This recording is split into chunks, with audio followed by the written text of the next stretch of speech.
Meanwhile, according to a new CBS poll, the number of people who approve of President Trump's job performance is dropping.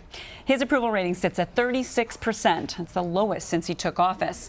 57% disapprove of how he's handling the Oval Office. Mr. Trump also lost support among some Republicans. 72% of them approve of his job performance. That's down from 83% at the president's 100-day mark.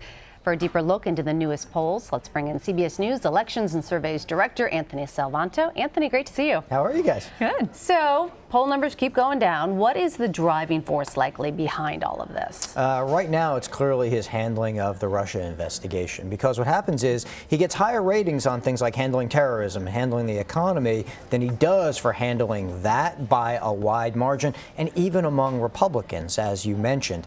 And, you know, that isn't to say that they don't still support him generally or that they don't like him. But specifically on his handling of that, you see these big differences, and you also see that they are, when Republicans tend to think that the matter is serious, not that they did anything wrong, but that it's serious and that the investigation should just take its course, they're more likely to disapprove of him, and so that's what's really a drag on his overall numbers for the moment. What jumped out at you as the most surprising result out of these numbers? Yeah, well, that movement among Republicans is something we haven't seen before. Right. I mean, we've talked a long time this year about how his base is solid. That is still true, but there is a smaller subset of Republicans who are much more conditional on this. They want to see him pass legislation. They want policies to go through, and you get the impression that here that they would just like this to necessarily go away or run its course. They think that the special counsel is going to be impartial. It's just really a matter of getting to the bottom of things and then moving on. Anthony, let's talk about Congress. Most Americans are unhappy with lawmakers' performance. We're seeing that special election play out there in Georgia today, and that's, you know, everybody's saying this could be a referendum on Trump's agenda.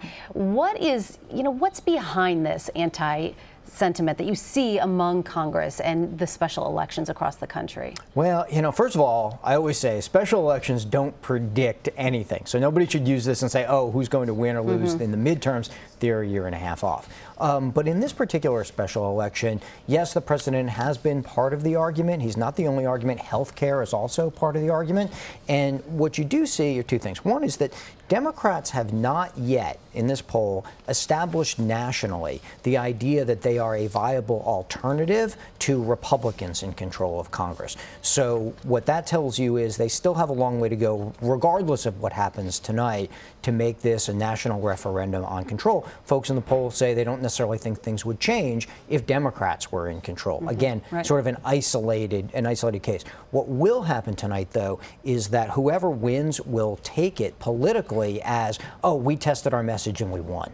And so that could spur more donors to come in and maybe more candidates to go and run next year, and that could have a ripple effect. Okay, so another interesting poll found that Americans believe the current U.S. political debate is becoming increasingly uncivil, which is an interesting word there. What can you tell us about that? Yeah, large majorities feel that it's gotten worse, that civility and the tone and tenor of things have gotten worse over recent years. And even more than that, large majorities feel that the political rhetoric is inciting violence among some people. That sounds bleak. It is a pessimistic message. Do they actually make a connection to the Congressional shooting last week? Well, we asked this obviously in the wake of that shooting, so that might be top of mind for a lot of folks. And that was widely discussed after the shooting, of course. But what you also note is that when we ask people, well, okay, is the other side, the people you disagree with politically, are they just folks you disagree with, or are they really a threat to your way of life? And it's only a small minority that feels the second of those, that feels like they're the threat to their way of life. The majority of people just see the other side as people that they disagree with politically, and there's more optimism than pessimism that ultimately people can work out their differences.